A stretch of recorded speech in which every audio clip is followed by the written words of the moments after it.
चलिए math pedagogy शुरू करते हैं और अच्छे से किया जाए मैथ पेडागोजी को। बहुत मजेदार होता है मैथ पेडागोजी, सबसे अच्छा। निम्नलिखित में से क्या गणित में एक रचनात्मक कक्षा को प्रदर्शित करता है? फर्स्ट बोला कि योग परिकल्पना में समस्याओं पर शैक्षिक एक मौखिक परीक्षा ले रहा है और छात्र के हाथ खड़े करके उत्तर दे रहा है, मैंने पूछ रहा है और बच्चा हाथ उठा रहा है, सर हम बताएंगे। तो ये बेटर नहीं है रचनात्मक कक्षा के लिए। कौन सा होगा बेटर? कक्षा में नकली नोट, इंडिया के डंडियों के बंडल और घिनथरा लेकर आए और स्थानीय मान सिखाने के लिए छात्रों को सामूहिक गतिविधियां कराए। सबसे मजेदार, क्योंकि TLM में इसको शामिल किया गया है। टीचर बनिएगा तो आप लोग को पढ़ाने के लिए मिलेगा। ठीक है, अब अगले पढ़ाते हैं। कहता है NCERT कक्षा 3 के शिक्षार्थियों के लिए निम्नलिखित में कौन सा एक अधिगम प्रतिफलन नहीं हो सकता? अब प्रतिफल के बारे में जैसे ही आप टीचर बनिएगा, पूरा ट्रेनिंग जितना कराता है ना टीचर बनने के बाद, इसी पर कराता है। लर्निंग आउटकम के बारे में केवल पढ़ाएगा। तो 48 का जो उत्तर बता रहे हैं सबसे मजेदार कि हाँ 47 का, हाँ 47 का डी, ये नहीं करना है। देखिए नेगेटिव प्रश्न था ना, और सुन लीजिए आज से लेकर के एग्जाम तक क्या करना है कि कभी भी बाटा के जोड़ 1 to 5 में सही नहीं होता है। भिन्न की पढ़ाई होता है, लेकिन वही भिन्न 1/2 + 3/2 दे दे कि बताइए क्या होगा, तो गलत होता है। ठीक है, नेक्स्ट, एक शिक्षक के लिए कक्षा में विभिन्न परिचय देने के लिए निम्नलिखित में से किसका उपयोग सर्वाधिक उपयुक्त है? सबको परिचय देने के लिए। पानी से पूरे भरे हुए गिलास में 1/3 पानी में पी लेने पर कितना बचा? कोई भाई पी नहीं सकता 1/3 पानी, पता ना चलेगा कितना पिया। सबसे मजेदार है कि आप एक सेब को 4 दोस्तों में समान रूप से कैसे बांटेंगे? आपको क्या चीज पढ़ाना है भाई? भिन्न। तो 4 दोस्तों में कैसे बांटेंगे? काट काट करके, है ना, और फिगर एक काट काट करके जो दिया रहता है इस प्रकार से, वो भिन्न पढ़ाने के लिए दिया रहता है। गोला को काट देगा और रंग देगा, वो सब भिन्न के लिए होता है। उत्तर आपका सबसे मजेदार सी। नेक्स्ट बोला कि प्राथमिक स्तर पर गणित के आकलन के लिए निम्नलिखित में कौन सा उद्देश्य सर्वाधिक महत्वपूर्ण है? सबसे मजेदार उद्देश्य बताना है। बोला त्रुटि रहित परिकलन के लिए छात्रों को निरंतर परीक्षा देना। गलत है, कौन जाएगा? बी जाएगा। चलिए, बी बोलता है कि प्रतिपुष्टि और उपचारात्मक शिक्षण प्रदान करने हेतु बच्चों की प्रगति को एक समय अवधि में अंकित करना। ये मजेदार है, एक समय अवधि में ही बच्चा का प्रगति का पता लगाते हैं, जैसे कि मैट्रिक एग्जाम होता है, साल भर का पढ़ाई, लास्ट में बोर्ड। ठीक है, अब भाई सी में क्यों नहीं हुआ? क्योंकि इसमें एक प्रतिस्पर्धा लगाया है और ये प्रतिस्पर्धा कभी सही नहीं जाता है, याद रखिएगा। और डी कहता है श्रेणीबद्ध। ये श्रेणीबद्ध सर आप लोग इसको नोट कर सकते हैं, कभी भी सही नहीं जाता है। नेगेटिव पॉजिटिव, ये बहुत बड़ा नेगेटिव है श्रेणीबद्ध। नेक्स्ट प्रश्न है, श्रीमान हरि अपनी कक्षा में विभिन्न प्रकार के रंगोली चित्र प्रिंटेड दुपट्टे ले आए। ठीक है, और मेरी बात सुन लीजिए, इतने पर ही हम आपको आंसर बताते हैं। कभी भी कहेगा कि रंगीन कपड़ा लाया, रंगीन दुपट्टा लाया, तो उसमें आकृति वाला सही जाता है, पैटर्न वाला सही जाता है। ठीक है, कभी भी बात करेगा रंगीन या प्रिंटेड चित्र ले आए या दुपट्टा ले आए या उसी से पढ़ा रहा है, तो आकृति एवं पैटर्न होगा, क्योंकि दुपट्टा की भी एक आकृति होती है। ठीक है, और उसमें रंगीन हो तो पढ़ाने में उसको और मजा आएगा। तो आकृति और पैटर्न, इनमें कौन सा अभ्यास सबसे उपयुक्त रूप से दर्शाएगा कि आपके छात्रों ने अज्ञात राशि का अनुमान लगाने का कौशल अर्जित कर लिया है? पहले आप लोग जब तक प्रश्न नहीं समझिएगा ना, तब तक जीवन में कभी भी आप सीटेट में अच्छा नहीं कर पाइएगा। यहाँ प्रश्न में बोला है कोमा दे करके अज्ञात राशि का अनुमान लगाना, माने कौन ऐसा ऑप्शन है जिसमें अज्ञात राशि का बच्चा सब अनुमान लगा रहा है? बताइए, अनुमान वाला ऑप्शन बताइए कौन है?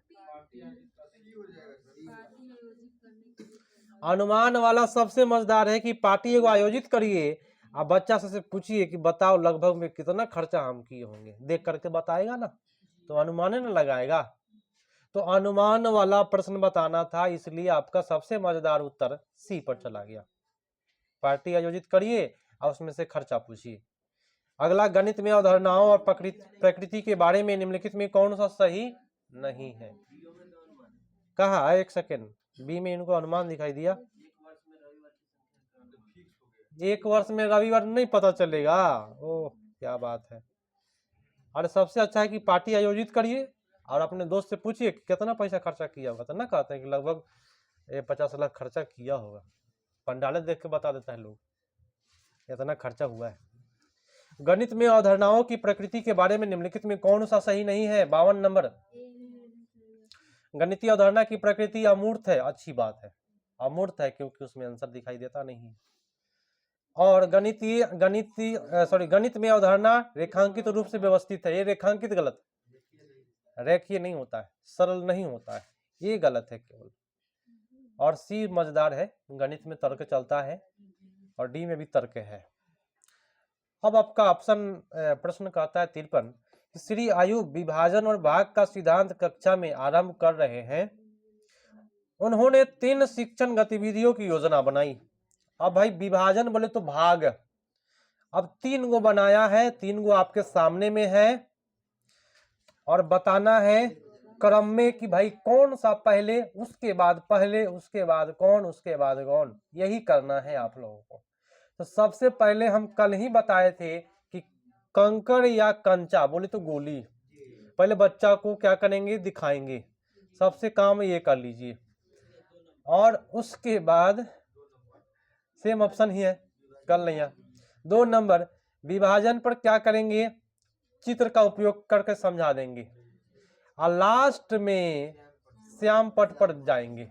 कल हुआ था कि नहीं हुआ था?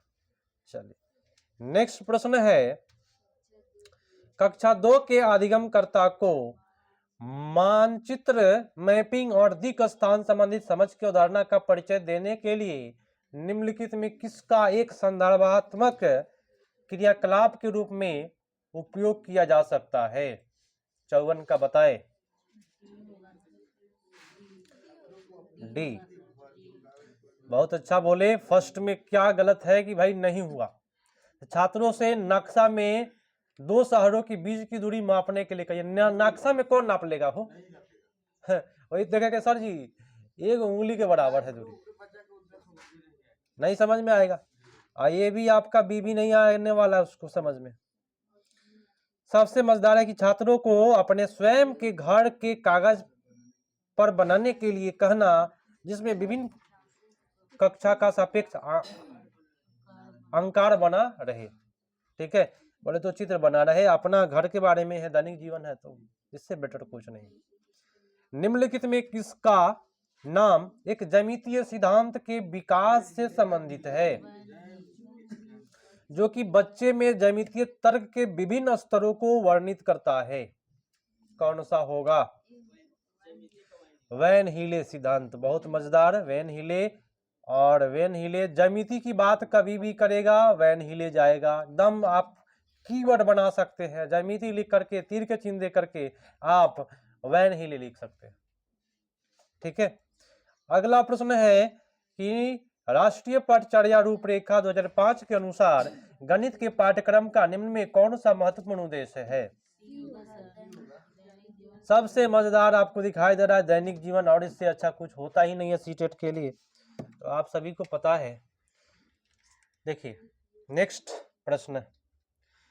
प्रश्न है, क्या ये बचवा जो जोड़ किया है उसको सही किया है? क्या इसको नहीं आ रहा, इसमें इसको हासिल का जोड़ नहीं आ रहा है ना, सीधे लिख दिया 7 6 13, 13 का 13 लिख दिया, 3 लिखना चाहिए ना भाई। तो इस प्रकार का प्रश्न कभी भी योग वाला रहे जिसमें बच्चा को हासिल का जोड़ नहीं आता है, क्या उत्तर जाता है? याद नहीं है? पूर्ण समूहीकरण बोले थे ना। ये बात को अगर रट लिए ना, मेरा बात को अगर सुन करके अगर याद रहे तो जीवन में गलती नहीं करिएगा। अब बताइए पूर्ण समूहीकरण इसमें कौन मजेदार है? डी वाला। योग और पूर्ण समूहीकरण संख्याओं को स्थानीय मान पुनः समूहीकरण की अवधारणा को सुदृढ़ करने के लिए मूर्त और हस्तकौशल सामग्री का उपयोग किया जाना चाहिए। ठीक है ना। चलिए, निम्नलिखित में कौन सा गणित शिक्षण अधिगम से संबंधित उपागम नहीं है? ड्रिल अभ्यास नहीं होगा। बहुत अच्छा, फर्स्ट बार में ही मिलेगा। ड्रिल अभ्यास बेकार चीज है। एक सेकेंड। हाँ, निम्नलिखित में से किसको रचनात्मक आकलन में सम्मिलित नहीं किया जा सकता? हो जाएगा, सत्र अंत की परीक्षा को रचनात्मक नहीं कर सकते हैं, क्योंकि सत्र के अंत में जो परीक्षा होता है उसको क्या कहते हैं? आप लोग बताए ना जरा। सत्र के अंत में जो एग्जाम होता है उसको क्या कहते हैं? योगात्मक। लिखवाए थे। चलिए, बहुत अच्छा है। और आज का अंतिम प्रश्न है कि सिमुलेशन सॉफ्टवेयर का उपयोग करके निम्नलिखित में किसका सबसे बेहतर तरीका से पढ़ाया जा सकता है? Simulation software. देखिए, सिमुलेशन के बारे में हम आपको बता देते हैं। ऐसा बताते हैं तुर्के के जीवन में आप कभी भूलिएगा नहीं। सिमुलेशन माने तुड़ना है। ये हम मीनिंग जो बता रहे हैं वो सही है नहीं, लेकिन ट्रिक निकालना है। सिमुलेशन माने समान दिखाई दे। सेमु माने समान, है ना। लिसन माने सुनना होता है, लेकिन इसको हटाइए। सिमुलेशन, समान चीज ही दिखाई दे। जैसे कि हम कहते हैं कि एक लड़का है और उसका जुड़वा भाई है, तो कहते हैं कि दोनों में अंतर नहीं पता चल पाता है, एक के जैसा दिखाई देता है, तो सिमुलेशन हो गया। तो एक ही परिमाप का चित्र ढूंढना ही सिमुलेशन कहलाता है। सबसे मजेदार, एक ही आकृति के जैसा अगर दूसरा आकृति दिखाई दे दिया, सिमुलेशन है।